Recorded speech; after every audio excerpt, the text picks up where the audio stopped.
Paper বিল নিয়ে আলোচনা চলাকালীন হঠাৎই আজ রাহুল গান্ধী অভিযোগ ছুড়লেন কেন্দ্রীয় স্বরাষ্ট্রমন্ত্রী অমিত শাহের দিকে। তিনি বললেন, যন্তর মন্তরে সিজেপির যে প্রোটেস্ট চলছিল সেখানে পড়ুয়াদের ওপরে যে পড়ুয়াদের মারধরের অভিযোগ কিংবা পড়ুয়াদের উপরে জল কামান ছোড়া, টিয়ার গ্যাস নিক্ষেপ করা, এমনকি রাবার গান যে নিক্ষেপ করা হয়েছিল তা কিন্তু সম্পূর্ণভাবে কেন্দ্রীয় স্বরাষ্ট্রমন্ত্রী অমিত শাহের নির্দেশে করা হয়েছিল বলে এমনটাই গুরুতর অভিযোগ জানালেন তিনি।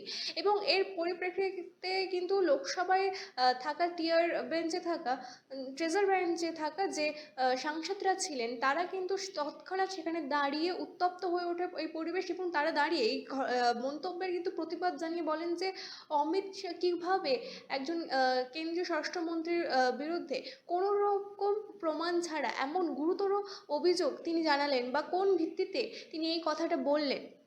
এমনকি সেখানে থাকা স্পিকার ওম বিড়লা তিনি কিন্তু বারংবার রাহুল গান্ধীকে মনে করিয়ে দেন যে সংসদ ভবনে দাঁড়িয়ে কোনো রকমের প্রমাণ ছাড়া কিভাবে এত বড় গুরুতর অভিযোগ তিনি কেন্দ্রীয় স্বরাষ্ট্রমন্ত্রী অমিত শাহের বিরুদ্ধে বলতে পারলেন। এবং আমরা দেখেছি যে এর আগেও কিন্তু যখন প্রোটেস্ট চলছিল সেখানেও কিন্তু রাহুল গান্ধী চিঠি লিখেছিলেন অমিত শাহকে, তাকে কিন্তু চিঠি লিখে বলেছিলেন যে কেন ছাত্রদের উপরে জল কামান দেওয়া হয়েছে বা টিয়ার গ্যাস নিক্ষেপ করা হয়েছে, এবং এই ধরনের ঘটনাকে তিনি বর্বর একটা ঘটনা বলে উল্লেখ করেছিলেন এর আগেও। কিন্তু প্রশ্ন থেকে যাচ্ছে যে কিভাবে কোনো প্রমাণ ছাড়া অমিত শাহের বিরুদ্ধে এমন অভিযোগ আনলেন রাহুল গান্ধী।